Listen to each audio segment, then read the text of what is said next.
What do you think about the English skill of the students here? Very good, yeah. Very good? Yeah, excellent. Especially the higher grades where they've gone through kindergarten, grade 1, 2, 3. You know, the higher you go, the better they are. Oh. When we get a new grade 1, you get the ones from KG come through, and then you get ones from other schools, and you can see the difference between the kids that were from Ananda in KG and the new kids that have come from other kindergartens in the area.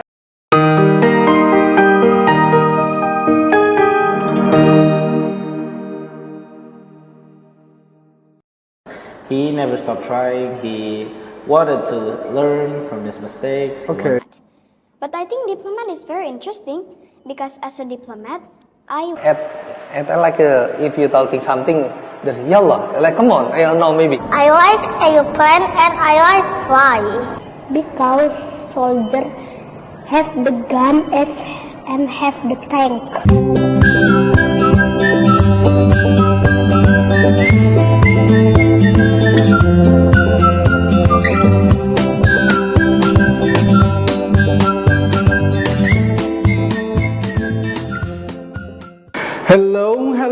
Hello. Assalamualaikum warahmatullahi wabarakatuh. Good morning, mates. Welcome back to AIS Podcast. In AIS Podcast, as usual, we would like to have our lovely and amazing students, teachers, staff, alumni, and even guests who have amazing knowledge and vision to share positive vibes to the world. In our previous episode, we got Kirana, our lovely and amazing student from Primary 5B.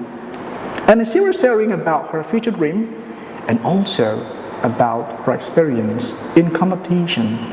And for today's episode, you would like to have our lovely and our amazing guest.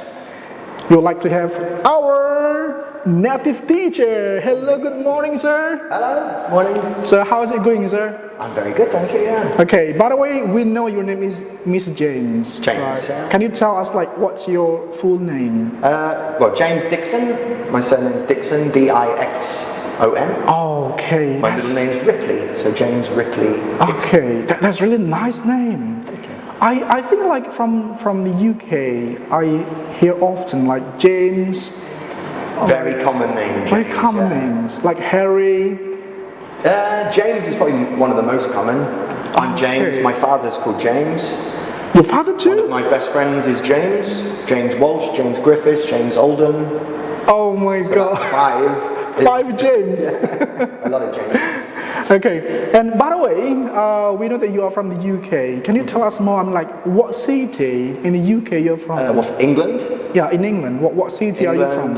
I'm from a small town. I'm not from a city. From a small town. Oh, where is it? It's near Birmingham. Near Birmingham. Yeah, Birmingham's the second biggest city in the UK. Central England, and my town is just south of Birmingham. Oh my God. Yeah, not far from the city. And by the way, how could you finally from Birmingham, from the UK, far away, and you can come to Indonesia? Yeah, I'm very lucky.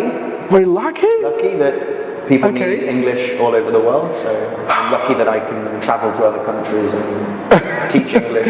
And how could you finally maybe choose Indonesia, maybe not Thailand, Vietnam? I went to Thailand, traveling, but I wasn't working, I just traveled through. But it's very popular. Thailand, Cambodia, Vietnam, China.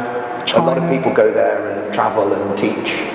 Okay. I read a book called The Malay Archipelago. Malay Archipelago, written in 1860s. 1860s? Yeah, a long time. Wow. A long time ago. And it's all about, it's a journal of a man who travelled around the Indonesian islands at the time. And I fell in love with the book, and he describes the nature, the animals, the plants, the people, the environment. Wow, so you learn a lot about Southeast Asia. Yeah, so specifically Indonesia, yeah. So when I looked at countries to come and teach in, I had a list that I could choose from, and I chose Indonesia. Because of the book that I read. Oh, because of reading the book? Yeah, how diverse it is and how much nature there is here. So you like the diversity there? Yeah, I've been trekking and jungle trekking, mountain climbing. Really? Yeah. Not so much now, I'm a bit older, but when I first came, I was younger, and I didn't have kids. Like, where have you been? I mean, like in Indonesia? Quite a few places, I've been to, probably my favourite place is near Medan, North Sumatra. Wow. Bukit Larang, there's jungle trekking up there to see the orangutan. I've been there four times. 4 times? Kalimantan, Pontianak, I've been to. Lots across Java, obviously. Different places in Java. That's great. Bali, Lombok. Bali, Lombok. You've been everywhere in Indonesia. Not everywhere, yeah. No. Even actually me, I'm Indonesian, but I've never been to Borneo, I've never been I've never been to Scotland. Or Ireland, yeah. So. But Scotland from the UK, actually, it's quite common though. Places you live in, people are less interested in visiting the places close to you, right? So, okay, I know the reasons then. I've never been to Scotland or Ireland, but I've been to other countries. Okay, and what about this, Mr. James? What kind of culture shock did you get when you came to Indonesia for the first time before? I didn't get much culture shock because I travelled to many places before. So I think if you come with an open mind, if you're expecting things to be the same as what you're used to, you get culture shock. I think if you have an open mind and you embrace the differences. So it's because of being open mind, so you were not really I wouldn't say culture shock. Kind of culture shock. There was things that surprised me. Queuing. In England, we like to queue in a nice line. Okay. When you're in the shop, nobody pushes in front. What about here? Totally different story. Yeah. So that was probably the biggest shock. The biggest shock for you. Little old ladies pushing in front of the queue in the shop. And so, what year did you move to Indonesia for the first time? By the way, the January 2008. January 2008. The very start of 2008. So it's been quite 16th, long ago. 16th year. Yeah. 16 years ago, I think. Yeah. That was just when I graduated from my school, I think. Oh right. 2008. I graduated in 1997. So. 1997. Oh my God. Age difference. Okay, but you look still much younger than I think. Actually, people say I look younger. Okay. I don't feel it. And what do you love the most so far from living and working in weather. Indonesia? It's very hard. I find it difficult, but I love hot weather. So really, the weather's probably the biggest thing I love about Indonesia. It's always sun. Are you sure you love this kind of hot weather? Yeah, well, my friends, my family are very jealous when I tell them. Oh my God! When I call them on FaceTime and they're saying it's 6 degrees or it's minus 2. -2. And I say, it's 32 degrees here. Yeah, I mean, like for Indonesian, we do not really like hot, season here, hot weather here because people say that, but I get the bus and everyone turns the AC off, and people are wearing hoodies and jackets, and I think. Yeah, I mean, like it's much easier for us to get our skin blacker and blacker because. Probably. Yeah, I don't sit in the sun because it gets too hot. Okay. It's just nice, I think, positive for us. Okay, but so it means like the people from England, from the UK, they like hot weather. We love the hot weather, yeah. Okay. We get weather like this, but only for maybe 1 week in the summer. 1 week in the summer? Yeah, we don't get much hot weather, but it does get to like 32. Like 32? 32 degrees, yeah. Okay, 32. If I'm not mistaken, when I was in Solo before, we ever got until like 36, 40 degrees. Like, oh my God. And what about... There's like Saudi Arabia or... Saudi Arabia, Dubai, that's much hotter. And what about this, sir? What kind of Indonesian food do you love the most so far, by the way? Ooh, so much. So much to choose from. My favourite is probably rendang, I would say. Rendang? Yeah. I like sate padang. Anything from the warteg. Warteg? Oreg basah, pare, perkedel, jengkol. Wait, do you like pare? I love pare. That's one of my bitter. favorites, yeah. The taste is bitter, And right? I love Jengkol. My wife is Indonesian, so I've been eating, she cooks a lot of Javanese food. Japanese food. Yeah. Okay. So I think you've known much about Indonesian food then, 16 years, yeah. I've been eating mostly rice and Indonesian food. Right, what about this, Mr. James? By the way, how long have you been teaching here in Ananda Islamic School? Ananda, I started here 2016, I think. 2016? Yeah, so eighth year, yeah. Around 8 years? 8 years, 7 wow. years now. And what about this? What do you think about the English skill of the students here? Very good, yeah. Very good? Yeah, excellent. Especially the higher grades where they've gone through kindergarten, grade 1, 2, 3. You know, the higher you go, the better they yeah. are. Oh. When we get a new grade 1, you get the ones from KG come through, and then you get ones from other schools, and you can see the difference between the kids that were from Ananda in KG and the new kids that have come from other kindergartens in the area. So it's quite clear, we can compare, I mean, like, it's quite hard for them to, if they just continue, I mean, like, they just move here from other schools. Yeah, because Ananda has a higher standard, that they use English, the teachers use English, the materials in English, the kids are expected to use English with each other, they're encouraged to use English. Okay. Whereas a lot of schools, they might want that, but it doesn't always happen. And you can see the difference when you get a new student. They catch up quick enough, you know, by grade 2 they're just as good as the others. Start to be active speaking English, right? Even like from KG, I saw some students are quite active speaking English there. Yeah, definitely. Yeah. And what classes are you teaching here? All the KG, classes? yeah, From KGA, KGB, all the way up to KGA, KGB, primary, 9. and secondary too. Wow. I used to do nursery, but they stopped. Oh, because maybe it's still hard for them to... They're still learning to speak Indonesian. Even Indonesia, they are still learning, right?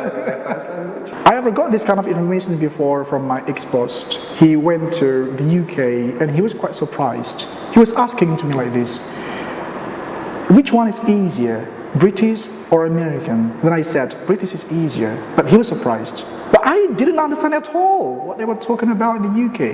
And I realized that there are more than 40 accents. Yeah, I was going to say, which British people? Yeah. People always say, I prefer British. And I think, well, which British accents? British accents, right? America's a huge country. Huge country. From west coast to east coast, it's massive, right?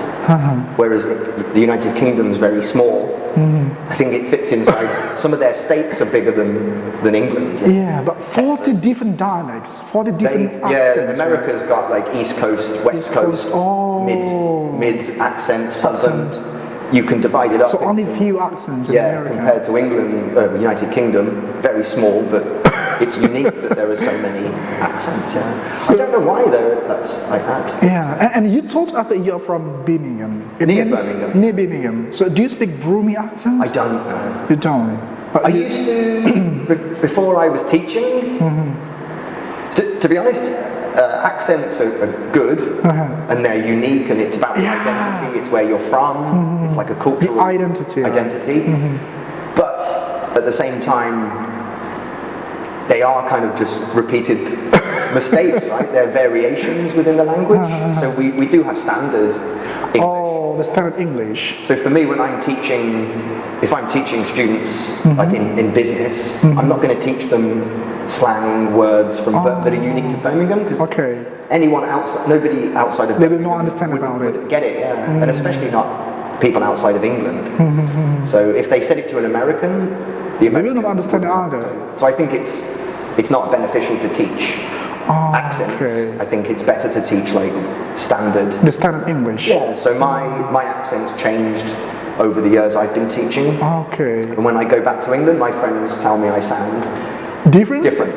I speak more like RP. Like RP. They call it posh. They say I sound posh. Oh, I was quite curious actually. What is the difference of posh and RP? Because even my friend told me like that. RP or posh. Well, RP, received pronunciation, is the standard, or used to be the standard British. The British. If you look up in a dictionary, that's the pronunciation you'll get. All in RP. But it's based on the southern accent. It's based on London.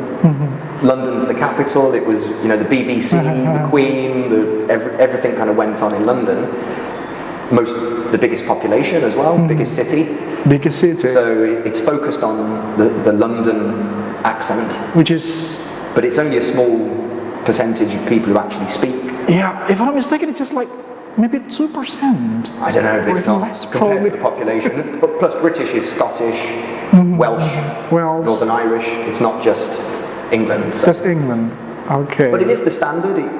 to be a presenter on the BBC or to read the news or to work in television, you had to speak, RP. Okay. If you went to university or went to a good school, they would teach you how to pronounce things properly. If you went to a regular school, local school, they would let you pronounce it with the local dialect.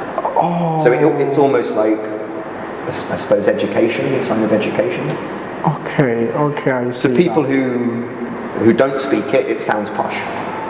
Oh, they sound posh. If somebody has a regional accent, like from Birmingham, and they hear somebody speaking with RP, they would probably say that sounds posh. My friends tell me sometimes, "Oh, you sound posh." Okay, I see that. After a couple of months, I lose it and I go back to the Birmingham accent. So, do you have any tips, maybe, sir? There have been so many, not only Indonesian but also other countries' citizens. They would like to learn RP. Even I started learning RP since like last year. Not last year, maybe like 10 months ago. But I still cannot master. It's not easy thing actually. No, it's not. Yeah. Like imitation. Imitation. Just, listening to good sources. If you watch British movies, there's going to be a mixture of accents. There's nothing wrong with that. You'll pick up that kind of accent. Yeah, and to be honest, like when I was younger, in the 1980s and the 1990s, accents were much more divided. People in Birmingham spoke like this. People in Liverpool spoke like that. But with the modern world, with the internet and people travelling, it's much more, mixed now. So you'll get somebody from Birmingham with using maybe an expression. My dad's family's from northern England, so he'll say things that are, you pass things on to your children that are maybe not regional. So. Okay. So maybe we have to watch more videos from. Yeah, if you watch movies and stuff, you'll get a mixture. There's nothing wrong with that. People in England speak with. Yeah, I just tried to learn how because I got two friends actually. They are Indonesian and they speak really, really nice British. If you want RP, then go to some YouTube channels. Maybe like BBC, maybe. What do you say? Yeah, BBC now is more mixed. You'll find more mixed. Yeah, you'll find presenters on the BBC won't always have RP. Not all of them speak RP. Not now. Not now. Okay. News presenters will have more regional accents now. Let Them Talk TV, I like. I don't know if you watch that. Talk TV, I watch it. Let Them Talk TV. Let Them Talk TV. Man from London. Okay. I just know Talk TV, this kind of channel. Talk TV and then BBC and then. Tom Scott. What is it? Tom Scott. I haven't heard about it. It's not language videos. He does videos on science and stuff. But he has good RP accent. I think you would like to try to find it. And what's your opinion about this? What do you think about the education here we have in Indonesia if it compare to the education in the UK? Because some people say we are far behind compared to American or maybe UK. Or what would you like to say? I think it depends because, like beauty, right? What beauty is in the eye of the beholder. Okay. If somebody says this education is better, it's going to depend on their opinion on what they think is valuable to learn. So we might disagree on what's better for a kid to learn or how to learn. I'd say in England, rote learning. Okay. I find in Indonesia, not always, but sometimes the kids are very good at recording down what the teacher puts on the board. So the answer's put up, it's written down, it's remembered. In the test, they answer it, they get a good score. Okay. That's called rote learning, right? Just memorizing what the teacher tells you. I find in the UK, from my observation, it's more about not telling the kids exactly what the answer is, but giving them a path for them to discover the answer. Which some people says makes you remember it more and makes you understand it more. You can know the square root of something, it doesn't mean you understand what the square root means. Whereas if the teacher doesn't give you the answer, but they give you the tools and they help you calculate it physically through experiment, and then you get the answer, you'll probably remember it more. All right. But it takes longer to do it that way. So rote learning, you'll remember more. Whereas rote learning. Yeah. Okay. China's a classic example. Yeah, in China they memorize a lot of facts. Right, the exams are all about facts, and remembering calculations. I think England could do more of that, and a lot of educators in England think we could do more, maybe less on the and what about this, sir? You are a teacher here, and you know the education in the UK. Would you please maybe share with us, or maybe do you have any suggestions what we can do to improve the education in Indonesia? That's a tough question. Tough question. Tough question.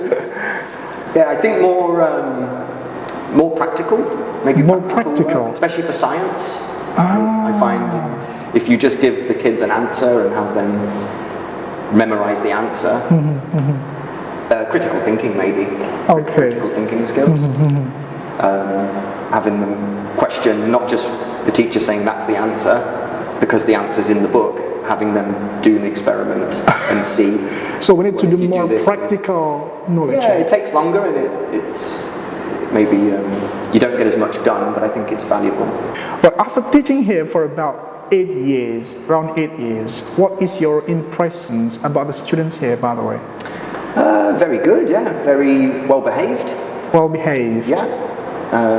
Polite, respectful, motivated. They want to learn. They're keen. Their English ability is very good, like I mentioned before. They're in an English environment, so it's some kids in other schools I've been to. When one of their friends speak English, some of them think it's weird and they laugh, which it's not a good thing to do. And what do you love the most in teaching here in Ananda so far? The KG, kindergarten, primary 1, primary 2. How much energy the kids have. Because they're so young, everything's really exciting and they love everything. And it's so good to see they want your attention. Grades 3, 4 and 5, I'd probably say their sense of humour. They're at that age where you can laugh with them and they say funny things and make me laugh. Okay. Grade 6 and then into secondary, they're more mature, so it's a different way. Laugh in a different way. And what about this? What kind of challenges have you faced so far in teaching here? Not just in Ananda, everywhere I've taught English. Having a mixed ability is always difficult. Because of mixed ability. If every kid in the class was the same level, it would be perfect. But it's going to be much easier. Because they're put into classes based on their age, not based on the skill. On their skill. So you might have a kid who knows very little in English, and you might have a kid sat next to them who's fluent. Okay. And what about this? What is your go-to activity in teaching the students so far? Any game, really. It's gamification. Yeah. If you make anything competitive, the kids will get into it and not even realize that they're remembering words or structures or grammatical phrases. So make it games. Anything make it into a game. Okay. Vocabulary games, or they have to produce a sentence. And what kind of games do you love the most so far? Like competitive games, if you can get them into three groups, when they have to see who can get the most points, And even, I've done that with adult classes, and adult classes love it. Even adult also? Yeah, everyone loves playing a game. So not only the child, but also the kids, but also the adult. Yeah, I've done business classes in banks. What? Business class too? With management in hotels, and we do a game, and they've loved it. They get very competitive. Okay. Right. I heard that the people in the UK who speak RT or receive pronunciation as like just less than 2%, and it is said that they are the upper class. So actually, what kind of classes are there? Upper class, working class, or what classes? Working class. It's much more mixed now, though, than it used to be. Much more mixed now? Yeah. There's social mobility, they call it. So 100 years ago, if you were born into a working class family, your father worked in a factory, maybe your mother worked in a factory, you were destined to end up working in a factory. You were born into a class, and that was pretty much the same class what you were. It would be difficult. In the past, they used to test you at, I think it was 13, and if you failed that, you had no chance of going to university. You had no chance of following a career with any success. You were destined to follow down a certain path. But that wasn't in my lifetime. That was in my father's, my grandparents' I see that. Social mobility is when you're born into a certain situation, but you're not trapped in that situation. So you could be, you could end up being, Jacoby, right, was president. What kind of family was he born into? Was it Japanese. Yeah. Was it not a rich family, right? Was it a carpenter? Is that a carpenter? He was doing a business actually, but maybe this kind of business. Yeah. In England, there's stories of people being, prime minister who were born into a working class family, and business people who became multi-millionaire CEOs that were born into working class families. Upper class is the rich, the rich people who were born with money and go to the best schools and have the best education, so more chance of success. Middle class are people who can go to university and do those things. So people who can go to university are actually middle class.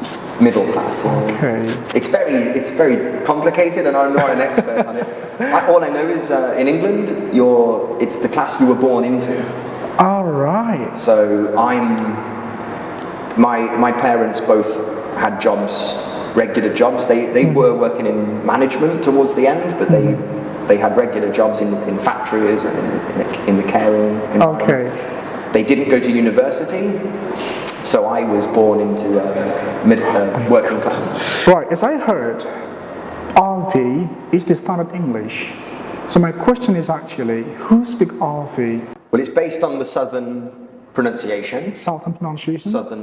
Southern English pronunciation, so London area, the southeast of England. Mostly southeast England? Yeah, around London.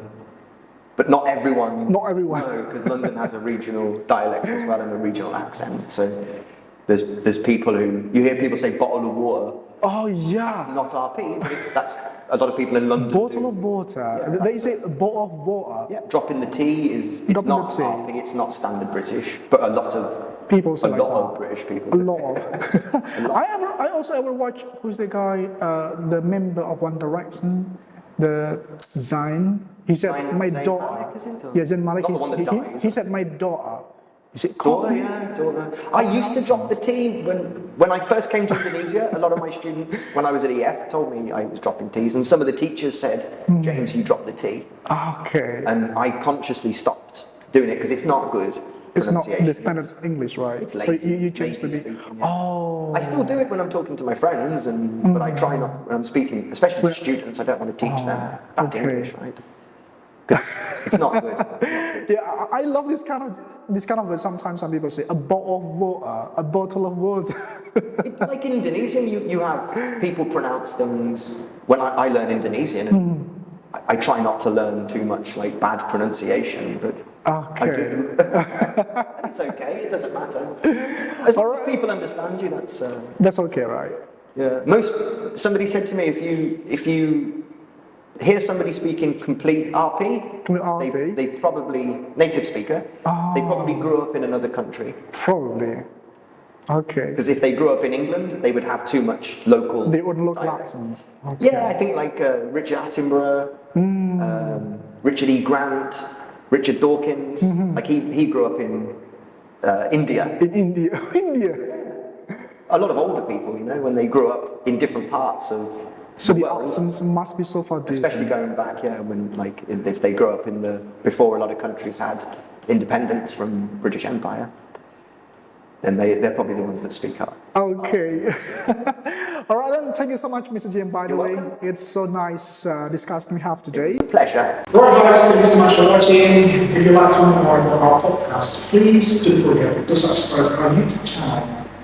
Be friends on TikTok, Instagram, and even more.